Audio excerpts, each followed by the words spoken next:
When did you finally decide to sell your company and move on to the next stage, next phase of your life? The big thing for us is one of our customers, our biggest customer, came to us and sued us. He basically said that we have to do a number of things that we didn't agree with.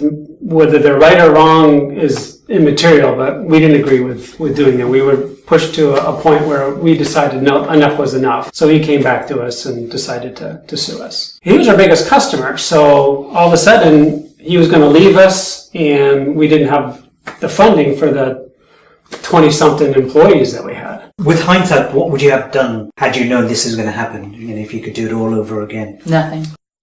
I would do it all over again. We would have done some things different early on, but I also know that things, like you said, you started off this whole thing. Things don't happen by chance, right? Things happen because that's the way the world works, right? Our mind creates the things that happen to us. So I had viewed myself, and maybe we're getting a little personal here early on, but I had viewed myself as a victim.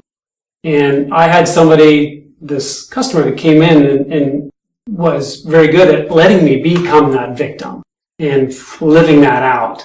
So in being that victim, I was victimized, if you will. It happened that way. But I don't think I would have seen myself as the victim if I didn't have this turning point in our life that made it happen. So Beth answered the question the right way. We wouldn't be here now. We wouldn't be exploring and expanding the way we are if we didn't have that turning point. So you made your millions, you sold the company, you made your millions. You decided to write a book together. Do you want to share with our viewers what the name of the book is? The name of the book is You Can Choose. Okay, so why You Can Choose? Well, the biggest thing that I got is while I was going through the trials of understanding my victimhoodness, right? is I realized... Is that a word, victimhoodness? Yes, it is now. Oh, okay, great. So what I realized that is I started to understand the power of my thoughts. And the biggest thing that I came away with is your thoughts matter, and you can choose your thoughts. So just capturing that and realizing the power that I had within me,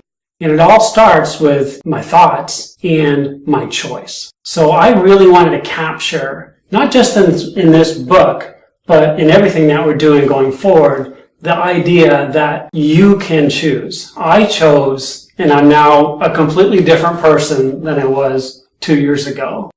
And you can do the same thing. You used to suffer from depression. Do you want to share your journey, the whole depression journey? What happened there? So I was raised in a household that had depression throughout, and that was just the way we operated. My mom would go through these huge down and up spells. So that was just something that we thought the way the world worked, is you had depression around you. And part of it was she didn't feel like she was in control. She felt like she was a victim from her childhood, and she passed that on, or better yet, we learned that from her. Not everyone in my family, but most people in my family learned that as well. So throughout school and throughout starting the company as well, I was going in and out of these depressive states. And I've seen therapists about it, and they say, yep, you're depressed, and gave me some help to get out of it. This was something that Beth and I struggled from, because she doesn't have any depression bone in her body. So when I talk about it, she's like, what is this? Which has actually been a challenge for us in our many years together, because he would go through these cycles where it's like, what is wrong? What is wrong? And for me, I can always go outside and ride a bike, go for a walk, and some kind of exercise, and I can usually get myself snapped back to where I need to be. But he couldn't do that. It was just like a zombie almost. And so I learned a lot. I still don't understand it, and I don't know that I ever could unless I was, in fact, depressed. But I think I've learned to appreciate a lot more. And I think all the things that he went through, because he was the guy who was representing the company through this whole lawsuit, it really put him on a spot where he had to somehow come to terms with that. And that's essentially where he started to really begin to recognize that his thinking was, in fact, the whole thing behind it. You remind me of my mom, who who would, she couldn't understand the word stress.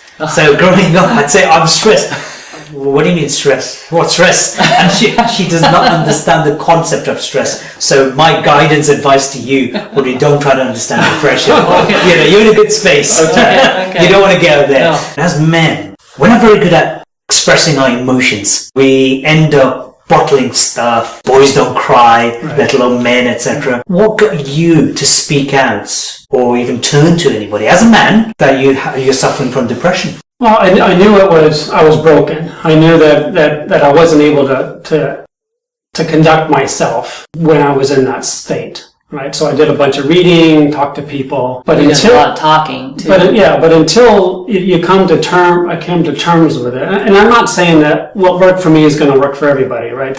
First thing I want to say is everyone has different types of depression, right? And I've had, let's say, arguments with people, but people are justifiably very defensive about their depression, right? You couldn't possibly have it as bad as I do. And I know that firsthand as well, because when I was in it, you know, nobody could be as low or as bad as I am. And so other people watching this and saying, oh, this guy just got out of depression. He couldn't have been depressed. So that's fine. I hate to bring this up, but the fact of the matter is the highest suicide rate is amongst men, about 72%. So as a man who's suffered from this, is there any particular ideas or guidance you can give to our male viewers or listeners, what they can do if they're suffering from depression, or if they even have an inclination that they may suffer from depression? Well, the first thing I did was smile.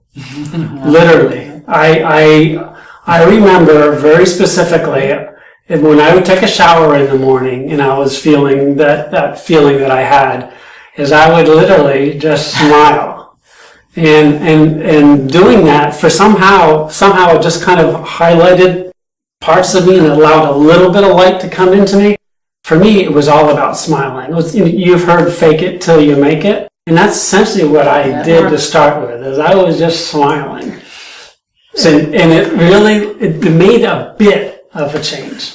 So it makes a big difference because it's also releasing, of course, serotonin, which is all about happiness, right? Which we're going to talk about a bit more now.